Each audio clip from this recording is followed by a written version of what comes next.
ನೋಡಿ, ಕಾಲೇಜ್ ಓದುವಾಗ ನಾನು ಅವರು ಮದುವೆ ಆಗ್ಬೇಕು ಅಂತ ಮಾತಾಡಿದ್ದೇನೋ ನಿಜ, ಆದರೆ ನಾವಿಬ್ಬರು ಪ್ರೇಮಿಸಿದ್ದು ಸುಳ್ಳು. ಹಾಗಾದ್ರೆ ಈ ಫೋಟೋ ಯಾರದು? ನೀವು ಪ್ರೇಮಿಸಿದ್ದು ತಾನೆ? ಅದು ಅದು ಸರಿ. ಕದ್ದು ಹಣ ಕೊಟ್ರೆ ಯಾರು ಫೋಟೋ ಆದ್ರೂ ಯಾರಾದ್ರೂ ಜೋಡಿಸುತ್ತಾರೆ, ಆದ್ರೆ ಇದರ ನೆಗೆಟಿವ್ ಎಲ್ಲಿದೆ ಅಂತ ಸ್ವಲ್ಪ ತೋರಿಸ್ತೀರಾ? ಅದು ಅದು ಹೋಗಲಿ. ನೀವು ನಾಗರಾಜ್ ಅವರನ್ನು ಯಾಕೆ ಕೊಲೆ ಮಾಡಲು ಹೋಗಿದ್ದೀರಿ? ನಾಗರಾಜನ್ನು ಕೊಲೆ ಮಾಡಲು ಹೋಗಿದ್ಯಾ? ಇಲ್ಲ, ನಾಗರಾಜ್ ಅವರ ಕೊಲೆ ವಿಷಯವೇ ನನಗೆ ಗೊತ್ತಿಲ್ಲ. ನೋಡು, ನೀನು ಮದುವೆಗೆ ಮುಂಚೆ ಸೋಮಶೇಖರ್ನೊಂದಿಗೆ ವೈಯಕ್ತಿಕ ಪ್ರೇಮ ಸಂಬಂಧವನ್ನು ಹೊಂದಿದ್ದೀನಿ. ಅದೃಷ್ಟವಶ ಅವರ ಅಣ್ಣನನ್ನೇ ಮದುವೆಯಾಗಿ ನೀ ಪ್ರೇಮಿಸಿದ ವ್ಯಕ್ತಿ ಮನೆಯಲ್ಲಿರೋ ಕಾರಣ ಗಂಡನಿಂದ ವ್ಯವಚಾರ ಮಾಡಿದಿರಿ. ಈ ದೃಶ್ಯ ಕಂಡ ನಾಗರಾಜ್ ನಿಮಗೆ ತಿಳಿ ಹೇಳಿದ. ನೀವು ತುಂಬಿದ ತಾರುಣ್ಯದಿಂದ ಪ್ರೇಮ ಸಾಗರದಲ್ಲಿ ಈಜಾಡುತ್ತಾ ಪ್ರೇಮದಾನ ನಡೆಸಿದ್ದೀರಿ. ಈ ವಿಷಯ ನಿಮ್ಮ ಗಂಡನಿಗೆ ತಿಳಿಬಹುದೆಂದು ನಾಗರಾಜನನ್ನೇ ಕೊಲೆ ಮಾಡಲು ಮುಂದಾಗಿದೆ. ಅದೃಷ್ಟವಶ ನಾಗರಾಜ ಮಲಗುವ ಜಾಗದಲ್ಲಿ ಸಿದ್ದರಾಮಪ್ಪ ಎಂಬ ವ್ಯಕ್ತಿ ಮನೆಗೆ ನಿಮ್ಮ ಚಾಕುವಿಗೆ ಬಲಿಯಾದನಲ್ಲವೇ? ಸುಳ್ಳು ಸರ್, ಸುಳ್ಳು. ಸಿದ್ದರಾಮಪ್ಪನವರು ನನ್ನ ತಂದೆಯವರು. ಈ ಜಗತ್ತಿನಲ್ಲಿ ಯಾರಾದ್ರೂ ತಂದೆಯನ್ನು ಕೊಲೆ ಮಾಡ್ತಾರ? ನೀವು ಹೇಳಿ. ಆದ್ರೆ ಕಾಮುಕ ನಾಗರಾಜ ನನ್ನನ್ನು ಕೆಣಕಲು ಬಂದಿದ್ದ. ಎಲ್ಲಿ, ಯಾವಾಗ, ಗಂಟೆ ಎಷ್ಟು? ಸುಮಾರು 10 ವರ್ಷಗಳ ಹಿಂದೆ ನಾನು ಕಾಲೇಜಿನ ರಜೆಯನ್ನು ಮುಗಿಸಿಕೊಂಡು ಊರಿಗೆ ಬಂದು ವಾಕಿಂಗ್ ಅಂತ ಹೋಗಿದ್ದೀನಿ. ಆ ಸಮಯವನ್ನು ಸಾಧಿಸಿ ನನ್ನ ಮೇಲೆ ಅತ್ಯಾಚಾರವನ್ನು ಪ್ರಯತ್ನ ಪಟ್ಟ. ಅದೇ ಸರಿಯಾದ ಸಮಯಕ್ಕೆ ಬಂದು ನ್ಯಾಯಾಧೀಶರಾದ ಕೃಷ್ಣ ಅವರೇ ನನ್ನ ಮಾನವನ್ನು ಕಾಪಾಡಿ ಅವನಿಗೆ ಒಂದು ಬುದ್ಧಿಯನ್ನು ಹೇಳಿದ್ದು. ಬೇಕಿದ್ರೆ ಅವರನ್ನೇ ಕೇಳಿ. ಇದು ನ್ಯಾಯಾಲಯ. ನೀವು ಹೇಳುವ ವಿಷಯಕ್ಕೆ ಆಸ್ಪದ ಇರುವುದಿಲ್ಲ. ಬೇಕಾದರೆ ನೀವು ಪ್ರೈವೇಟ್ ವಕೀಲರನ್ನು ನೇಮಿಸಿಕೊಳ್ಳಿ. ಇಲ್ಲಿ ಕೇಸಿಗೆ ಸಂಬಂಧ ವಿಷಯವನ್ನು ಮಾತ್ರ ಚರ್ಚಿಸಬೇಕು.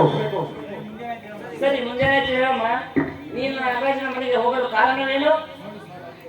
ನೋಡಿ ಸರ್, ಅದೇ ಹಳೆ ದಿವೇಶನ್ನು ತನ್ನ ಮನಸ್ಸಲ್ಲಿ ಇಟ್ಟುಕೊಂಡು ನನ್ನ ಗಂಡನ ತಂಗಿಯನ್ನು ಮದುವೆ ಆದ. ಹಾಗೆ ನಮ್ಮ ಸಂಸಾರವನ್ನೇ ಚಿತ್ರನಾಗಿ ಮಾಡಿದ. ಮುಂದೊಂದು ದಿನ ಹೊಟ್ಟೆಪಾಡಿಗಾಗಿ ನಾನು ಹೊಲದಲ್ಲಿ ಕೆಲಸ ಮಾಡ್ತಿರ್ಬೇಕಾದ್ರೆ ತಾರೀಖು 1/4/1993 ನನ್ನ ಮೇಲೆ ಅತ್ಯಾಚಾರ ಮಾಡಲು ಪ್ರಯತ್ನ ಪಟ್ಟ. ಆ ದೃಶ್ಯವನ್ನು ನೋಡಿ ತಡೆಯಲು ಬಂದ ನನ್ನ ಮಗುವನ್ನು ಅಪಹರಿಸಿಕೊಂಡು ಹೋಗಿದ್ದಾರೆ. ಇದುವರೆಗೂ ಆ ನನ್ನ ಮಗು ಎಲ್ಲಿದೆ ಅಂತ ಪತ್ತೆನೇ ಇಲ್ಲ ಸರ್, ಪತ್ತೆನೇ ಇಲ್ಲ. ಸರಿ, ಮೈಕೈ ಮುಟ್ಟಿದರೆ, ಶೀಲ ಹರಣ ಮಾಡಿದರೆ, ನೀವು ನಾಗರಾಜನ ಮನೆಗೆ ಮಧ್ಯರಾತ್ರಿ ಏಕೆ ಹೋಗಿದ್ದೀರಿ? ನನ್ನ ಮಗುನನ್ನು ಹುಡುಕಲು ಹೋಗಿದ್ದೀನಿ. ಅಂದಾಗಿ ಸರ್, ತಮ್ಮ ಕೋರ್ಟಲ್ಲಿ ಕಾಣ್ತಾ ಇದ್ದಿಲ್ಲ. ಅದು ಏನು? ಅದು ಗುಂಡು ಸೂಜಿ. ಸ್ವಲ್ಪ ಅದನ್ನು ಕೊಡ್ತೀರಾ? ಸರಿ, ತೆಗೆದುಕೊಳ್ಳಿ.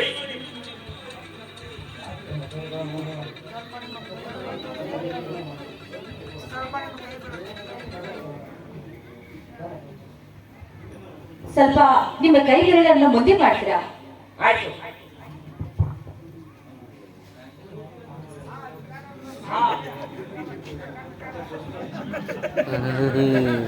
ನೋವಾಯ್ತದು. ಅದರಂತೆ ಆ ನಾಗರಾಜ ಮಾಡಿದ ಒಂದೊಂದು ಕುತಂತ್ರಗಳು ನೆನಪಾದ್ರೆ ನನ್ನ ಹೃದಯದಲ್ಲಿ ಚೂರಿಸುವುದು ಚುಚ್ಚಿದಂತೆ ಆಗತ್ತೆ. ನೀವು ಈ ಕೊಲೆ ಕೇಸನ್ನು ಮುಚ್ಚಿ ಹಾಕಲು ಈ ರೀತಿ ಸುಳ್ಳು ಹೇಳುತ್ತಿರಬಹುದು.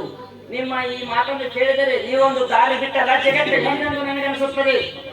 ಸರ್, ಕದ್ದು ಮುಚ್ಚಿ ಹಣ ಕೊಟ್ರೆ ಸತ್ಯನ ಸುಳ್ಳು ಹೇಳುವ ನೀನ ಬದಲಾಳಿ ಗಂಟು ಅಂತ ನನಗನ್ನಿಸ್ತಾ ಇದೆ.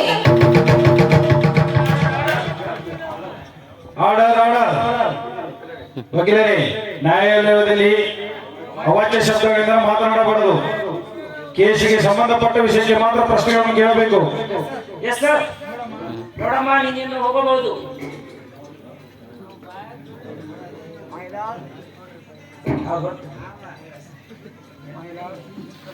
ಮೈಲಾರ್ಡ್, ಇನ್ಸ್ಪೆಕ್ಟರ್ ಹೋದಾಗ ಇವಳ ಕೈಯಲ್ಲಿ ಚೂರಿ ಇತ್ತು. ತಿಳಿಸಿಕೊಂಡ ವ್ಯಕ್ತಿ ಅಲ್ಲೇ ಬಿದ್ದಿದ್ದ ಎಂದು ಪಂಚನಾಮ ರಿಪೋರ್ಟ್ ಹೇಳುತ್ತದೆ.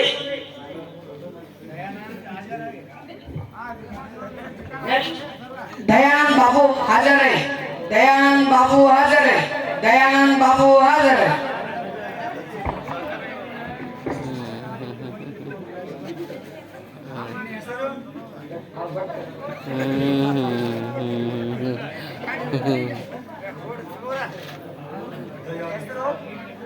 ನಿಮ್ಮ ಹೆಸರು? ದಯಾನಂದ್ ಅಂತ. ಸತ್ಯವನ್ನೇ ಹೇಳುತ್ತೀರಾ? ಸತ್ಯವನ್ನೇ ಹೇಳುತ್ತೇನೆ. ಸತ್ಯವನ್ನಲ್ಲದೆ ಬೇರೆ ಏನು ಹೇಳುವುದಿಲ್ಲ. ನೀವು ಕಂಟ್ರಿ ನೋಟಿನ ಬಿಸಿನೆಸ್ ನಡೆಸುತ್ತಿದ್ದೀರಿ ಅಲ್ಲವೇ? ಸುಳ್ಳು. ಯಾರು ಹೇಳ್ತಾರೆ? ಮೊಕದ್ದಮೆ ರಿಪೋರ್ಟ್ ಹೇಳುತ್ತದೆ. ನಿಮ್ಮ ಕೈಯಲ್ಲಿರುವ ಸೂಟ್ಕೇಸ್ ಹೇಳುತ್ತದೆ.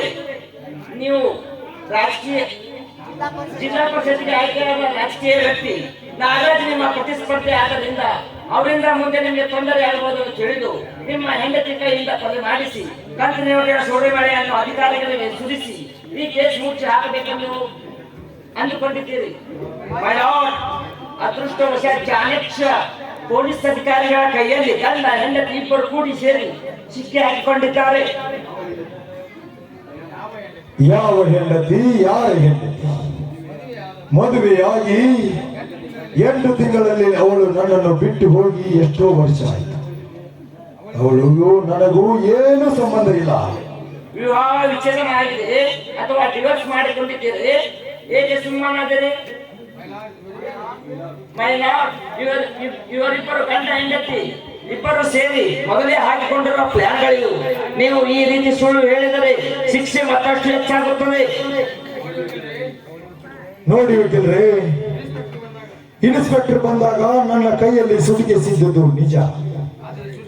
ಆದರೆ ಸುಟಿಕೇಸ್ ಕೊಟ್ಟು ಹೋದ ಆ ವ್ಯಕ್ತಿ ಯಾರು ಎಂದು ನನಗೆ ಗೊತ್ತಿಲ್ಲ. ಈ ಪಾಯಿಂಟ್ ಅನ್ನು ದಾಖಲು ಮಾಡಿಕೊಳ್ಳಿ. ಮುಂದೇನಾಯ್ತು ಹೇಳಿ. PSI ಸರ್ ಬಂದ್ರು, ನನ್ನನ್ನು ಸೀದಾಗಿ ಕೋರ್ಟಿನ ನ್ಯಾಯಾಲಯಕ್ಕೆ ಕರೆದುಕೊಂಡು ಬಂದರು. ಏನು ಹೊರೆಯದ ನಿಂತಿದ್ದ ನನ್ನನ್ನು ಇಲ್ಲಿಗೆ ಸೀದಾ ನ್ಯಾಯಾಲಯಕ್ಕೆ ಕರ್ಕೊಂಡು ಬಂದರು. ನೀವೇನಾದರೂ ವಕೀಲರನ್ನು ನೇಮಿಸಿದ್ದೀರಿ? ಇಲ್ಲ ಸರ್, ಇಲ್ಲ. ಸರಿ, ಹಾಗಿದ್ದರೆ ಈ ತೀರ್ಪನ್ನು 2 ಗಂಟೆ ನಂತರ ತಿಳಿಸಲಾಗುವುದು. ಈ ಕೇಸಿನ ಪರವಾಗಿ ವಾದಿಸಲು ನಾನು ಇಲ್ಲಿ ನಾನಿದ್ದೇನೆ. ದಯಮಾಡಿ ವಾದ ಮಾಡಲು ಅವಕಾಶ ಕೊಡಿ. Permission granted. ನಾಗರಾಜ್ ಎಂಬ ವ್ಯಕ್ತಿಯನ್ನು ಕರೆಯಿರಿ. ನಾಗರಾಜ್ ಹಾಜರೇ, ನಾಗರಾಜ್ ಹಾಜರೇ, ನಾಗರಾಜ್ ಹಾಜರೇ.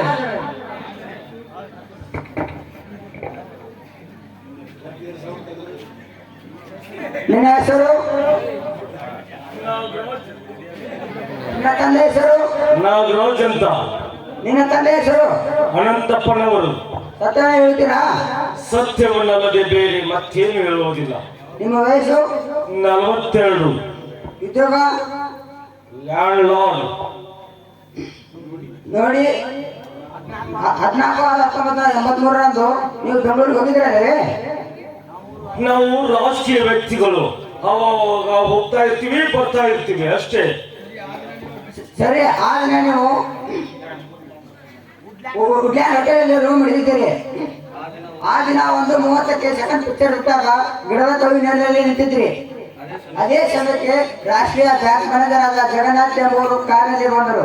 ನೀವು ಅವರ ಕಾರಿಗೆ ಅಡ್ಡಕೈ ತೋರಿಸಿದ್ದೀರಿ. ನೀವು ಅವರಿಗೆ ಪರಿಚಯದ ವ್ಯಕ್ತಿ ಆಗಿದ್ದರಿಂದ ನಿಮಗೆ ಅವರು ಡ್ರಾಪ್ ಕೊಡಲು ಕಾರ್ ನಿಲ್ಲಿಸಿದರು.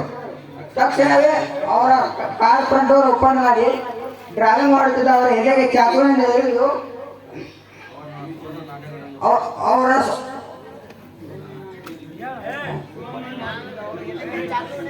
ಅದೇ ದೇಶಕ್ಕಾಗಿ ಚಾಕುವಿನಿಂದ ಹಿಡಿದು ಬ್ಯಾಂಕ್ ಲೂಟಿ ಮಾಡಿ ಅಲ್ಲಿಂದ ಪರಾರಿಯಾಗಿ ಬಂದ ಮೋಸದಿಂದ ಸೋನಾಳನ್ನು ಮರುಮದುವೆ ಮಾಡಿಕೊಂಡು ಅವರ ಆಸ್ತಿಯನ್ನು ಎತ್ತಿ ಹಾಕಿ ಸಮಾಜದಲ್ಲಿ ದೊಡ್ಡ ಮನುಷ್ಯನಂತೆ ನಟನೆ ಮಾಡುತ್ತಾ ಕೊಲೆ, ದರೋಡೆ, ಕಂತ್ರಿ ನೋಟಿನ ವಿಷಯ ಬಿಸಿನೆಸ್ ನಡೆಸಿದಲ್ಲವೇ? ನೀವು ಹೇಳುತ್ತಿರುವುದು ಎಲ್ಲ ಸುಳ್ಳು. ನನಗೂ ಆ ಬ್ಯಾಂಕ್ ಮ್ಯಾನೇಜರ್ ಯಾವುದೇ ರೀತಿ ಸಂಬಂಧವೂ ಇಲ್ಲ.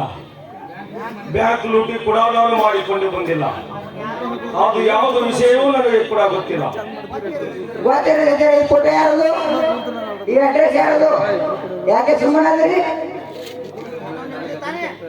ಈ ಫೋಟೋ ನಿಮಗೂ ತಾನೆ? ಹೌದು. ಮಲಾಲ್ ಚೋರನ್ನು ತನಗೆ ಕೊಡಲಿಲ್ಲ ಎಂಬ ಉದ್ದೇಶಕ್ಕಾಗಿ ಬ್ಯಾಂಕ್ ಮ್ಯಾನೇಜರ್ ಅನ್ನು ಕೊಲೆ ಮಾಡಿದ್ದಾರೆ. ಭಾಗ್ಯಶ್ರೀಯವರ ಕಾಮಕ್ಕೆ ಬಲಿಯಾಗಲಿಲ್ಲ ಎಂಬ ಉದ್ದೇಶಕ್ಕಾಗಿ ಅವರ ಮಗುವನ್ನು ಅಪಹರಿಸಿದ್ದಾರೆ.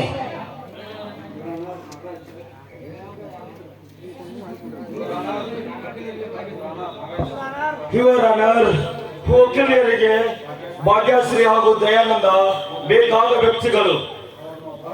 ಅವರನ್ನು ಅಪರಾಧಿ ಸ್ಥಾನದಲ್ಲಿ ಬಿಡುಗಡೆ ಮಾಡಲೆಂದು ಈ ಪ್ಲಾನ್ ಮಾಡುತ್ತಿದ್ದಾರೆ.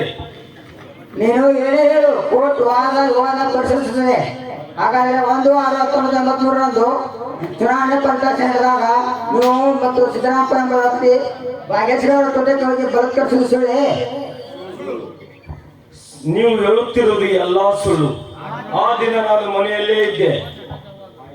ಹಾಗಾದ್ರೆ ನೀನು ವಿಟ್ನೆಸ್ ಬಾಕ್ಸ್ ಬಿಟ್ಟು ಕೆಳಗೆ ಹೇಳು. ಶಶಿಕುಮಾರ್ ಎಂಬ ವಾಹನ ಶಶಿಕುಮಾರ್ ಹಾಜರೈ, ಶಶಿಕುಮಾರ್ ಹಾಜರೈ, ಶಶಿಕುಮಾರ್ ಹಾಜರೈ.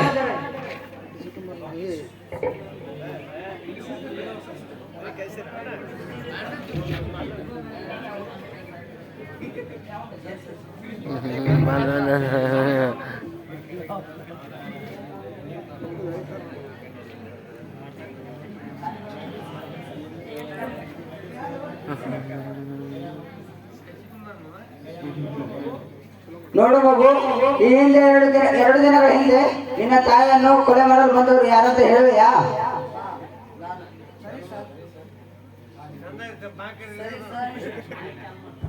ಸರಿ ಸರ್,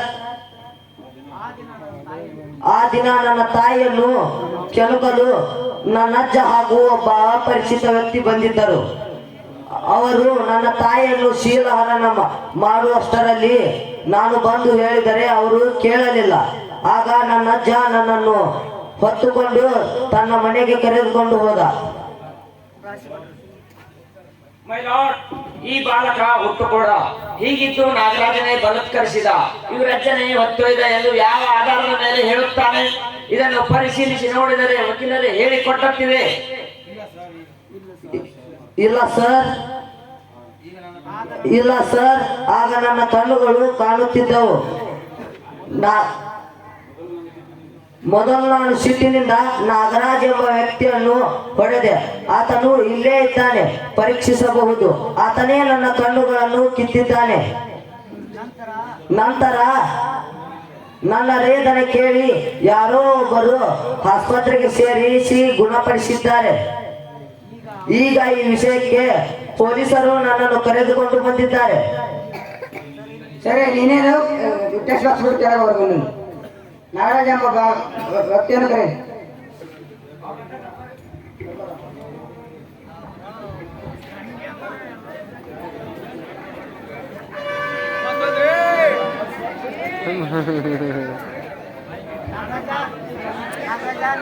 ನಾಗರಾಜ, ನಿಮ್ಮ ಬಲಗೈಯನ್ನು ಮುಂದೆ ಮಾಡಿ. ಎಲ್ಲರೂ ಸ್ವಲ್ಪ ಅಲ್ಲೇ ಹಾಲಿಬಿಟ್ಟು ನಿಂದ್ರಿ.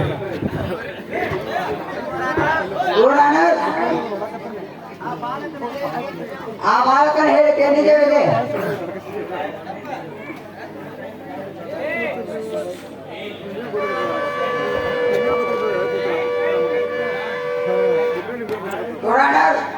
ಬಲಗೈ ಕಾಯಲ ಕಲೆ ಇದೆ.